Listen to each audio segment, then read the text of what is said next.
Hey guys, Sigma House bidding you welcome to another video.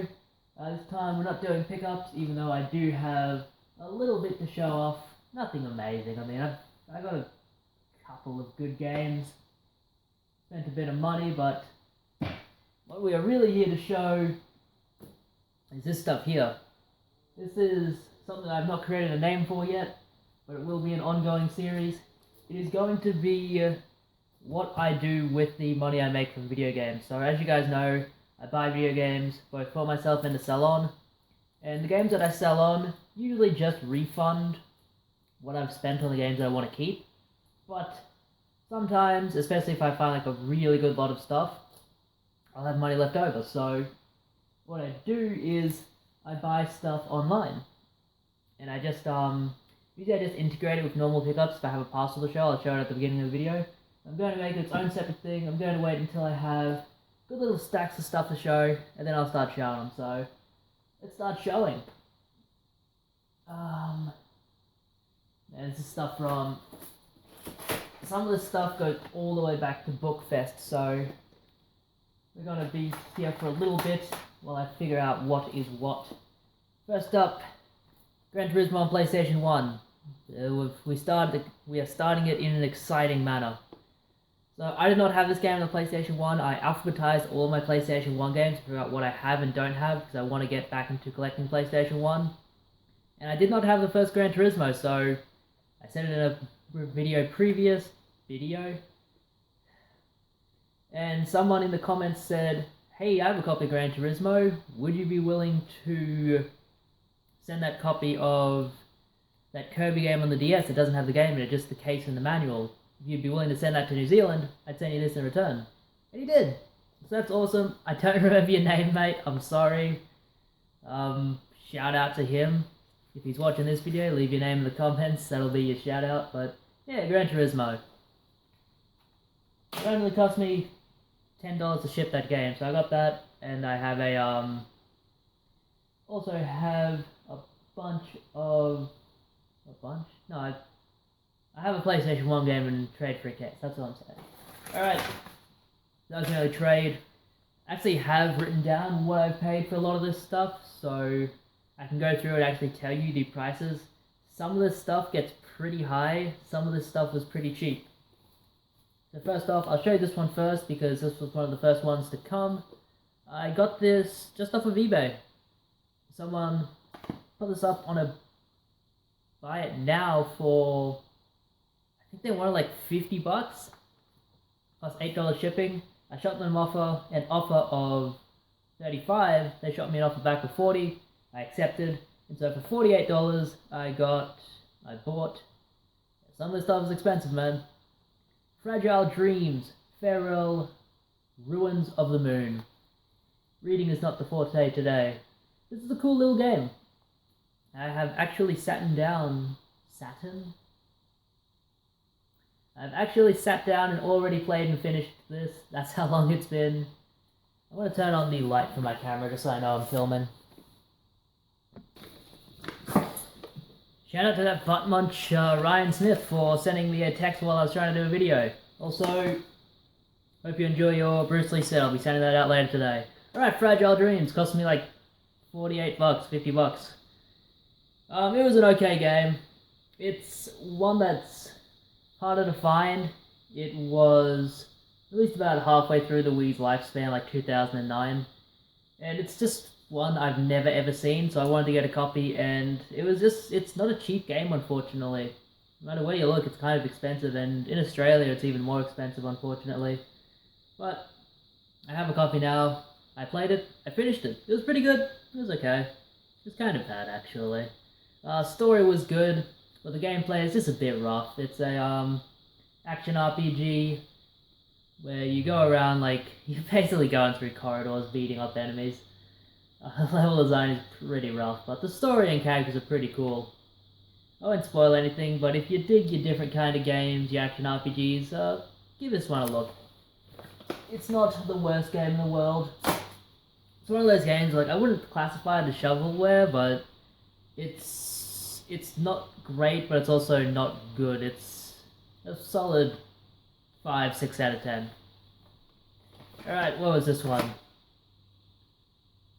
This one was off of the, I don't have it on? Yeah, I do.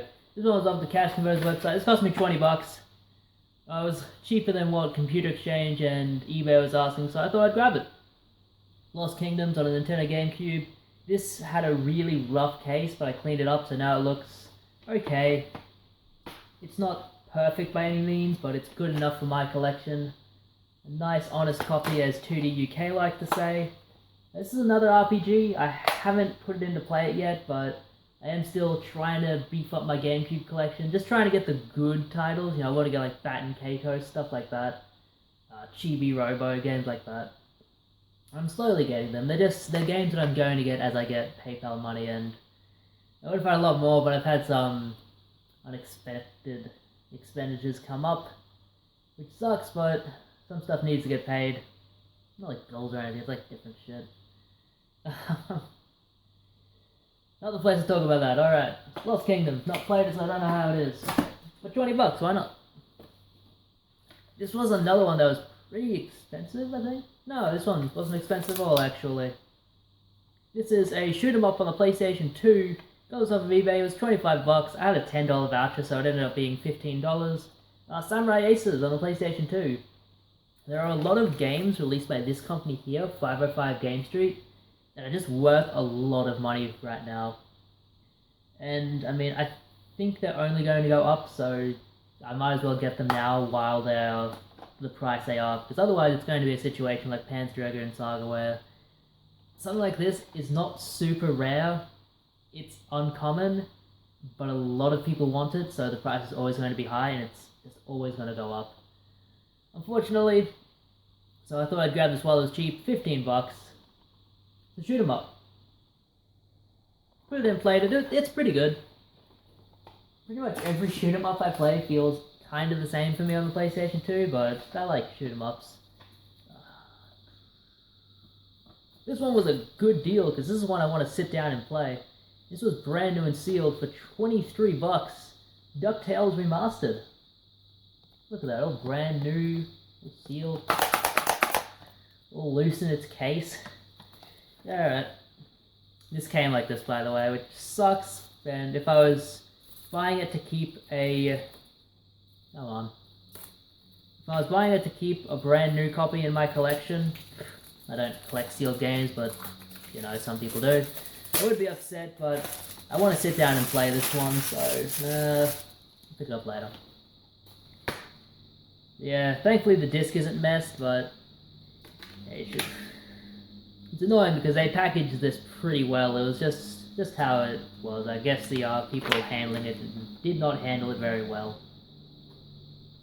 That's interesting. It's an official Australian copy, apparently. It has the G there, but the case doesn't have a Australian thing. Whatever. This is a 2.5D platformer. I've wanted to play this since it came out, but I don't do like digital gaming that much. So I wanted to get a PlayStation 3 copy because if I know something has been released to disc, I want to get it on disc. So that's awesome. I'm going to put that right over here so I can play it right after I'm done with this video, because that's when I really want to sit down and play. And yeah, $23 for DuckTales. Why not, man? So I'll leave the PlayStation 1 stuff for last. But there is some awesome GameCube and PlayStation 2 stuff here. I'll start with the GameCube game. I did not have time to write this down, so I'll just show it. This was off the Cash Converters website. I ended up getting this for about $40 shipped, which was a pretty good deal. Like $34 and then like $7 postage. It is the Resident Evil 4 Collector's Edition on the GameCube. I'm not super into collector's editions, but I am trying to beef up my GameCube collection, as I said before. And this is cool because it has not only Resident Evil 4, but the bonus disc. In my local computer exchange, Lord of Malcolm, they have just this bonus disc for $48. So I paid that for both of these, and in the credit to Cash Converters, this was in as good of a condition as they can get. You know, if I bought this online and they had listed as mint, I would accept it as mint. Bit of wear on the cardboard, but whatever, it's a cardboard case. These things get messed up over time. I mean, you bloody leave these sitting on a shelf and they get messed up, come on. Yeah, the collector's edition there, great game. I have it on Wii and PlayStation 2, I think, and I have it on GameCube, and this was the console that it was originally released on, so it's good to get for the GameCube.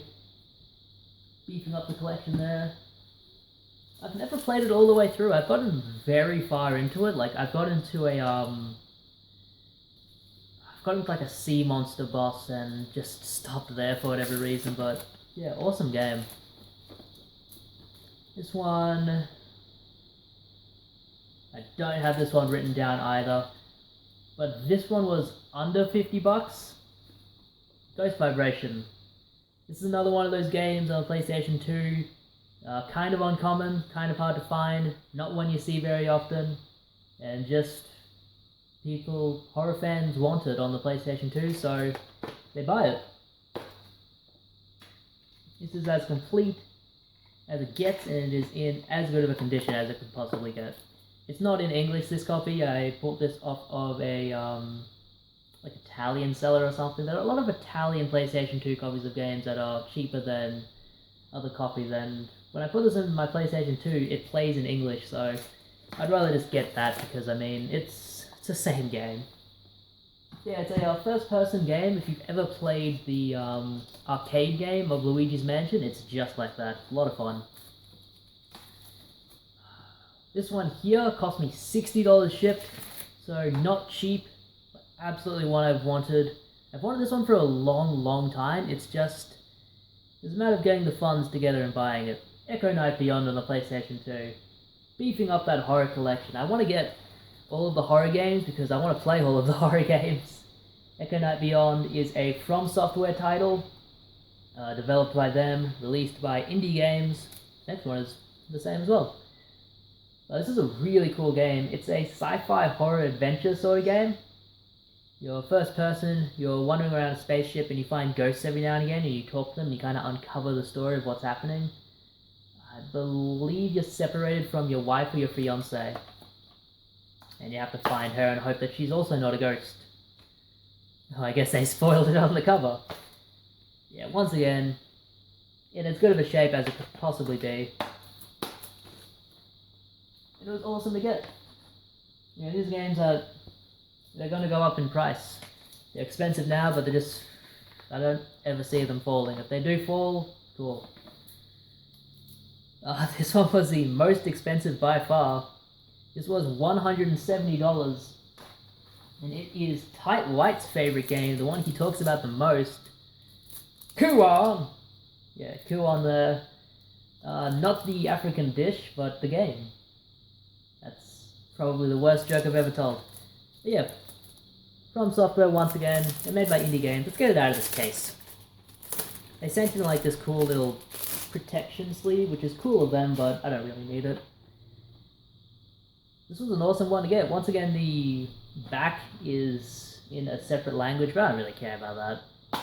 As long as I have the game, it plays all in English anyway. Yeah, I mean, look at it. Even the manual is in English, so it's like, people who care about that sort of thing, you are weird. Something I've never seen on a PlayStation 2 manual, spine art. That's weird, but I've never seen it. But yeah, cool on there. I put it in, played it for a couple of hours. It is really good. It's unlike any other PlayStation 2 game I've played. It's very modern in a sense that there's a lot of jump scares, there's a lot of there's wandering around, kind of not knowing what to do.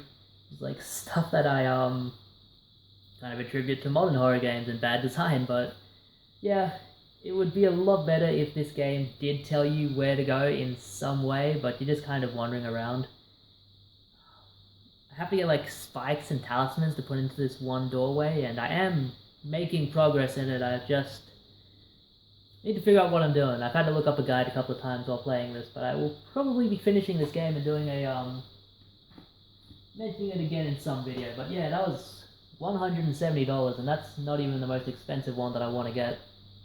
I really want to get a copy of Rule of Rose, just as a collection piece. I mean, I don't want to spend any more than $200 Australian on it, which means I probably won't ever get a copy, but oh well.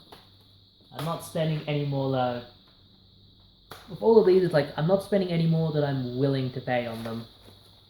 Alright, some more stuff here. How much was this one? 20 bucks for Looney Tunes Racing. Off of eBay, came complete, great condition. This is just one I wanted to sit down and play. I had this one as a kid and I wanted to sit down and replay it. And I did, and it's still very good, still very fun. One that I got off the Cash Converters website, $5 with $4 shipping for Strikers 1945 2. Complete, great condition.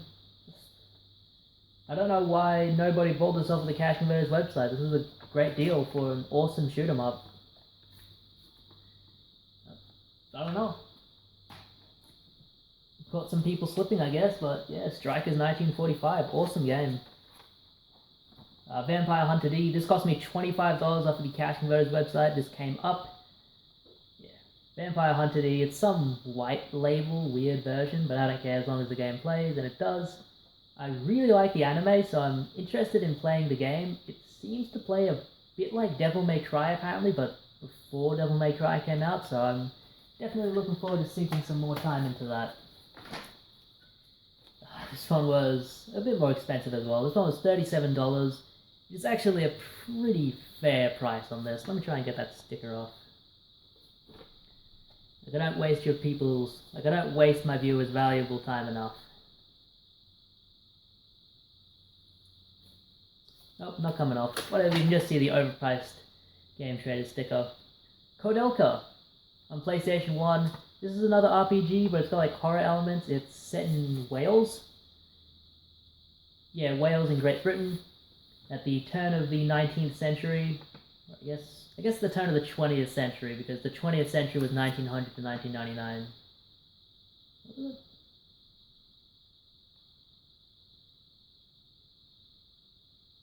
Yeah, because we're in the 21st century at the moment. That makes sense. Makes sense in my brain. Yeah, Kodelka, the sexiest gothic horror RPG on PlayStation. I don't need to say anything more about that. That explains it all right there. A fantastic price on this one. $19. With a couple of bucks shipping for Yo-Yo's Puzzle Park. Look this up online. Australian copies go for a fair price. A pretty penny, as they say. Yeah, this is an addictive puzzle platform game for all ages of over 130 levels. I played it a bit. It seems a lot like Bubble Bobble, which I really like, so I'm definitely going to sink some more time into this one, but like $23-ish shipped. This great price. Great price on that, you know. This is another one you don't see a whole lot. Last two here, I saved the worst for last. Ignore the price tag on this one. This one was actually $11 shipped. They listed this for less than what they were selling it for in their store, but on the Cash Converters website we have one on PlayStation 1. A very weird name. I can't imagine it sold too well with that kind of name, but this is a kind of... I'm not sure. I've not sat down and played this. I looked up gameplay of it. It looked a bit like the Contra game on PlayStation 1, how it's a it's still a running gun game, but it's 3D. And the last game here, last game I'll show, for 11 bucks, Star Sweep. Cool little puzzle game. I wanted to sit down and play it, because it looked fun, and it is. Alright. That's it. A lot of money spent. I still have all of that stuff to show in a separate video, but I will wait until another time to show that. I have nothing to do today. I have the day off, and I went camping last 2 nights. Also went to the beach Monday. I've had a lovely weekend. So now I'm going to send off eBay orders, play some video games, do some washing up, and probably eat some junk food. Alright, that'll be me. Yeah. That will be me done for the weekend. And then back to work on Wednesday. Alright, see you when I have to be. You guys farewell. Have a good one. Stay safe. Catches. Stairs.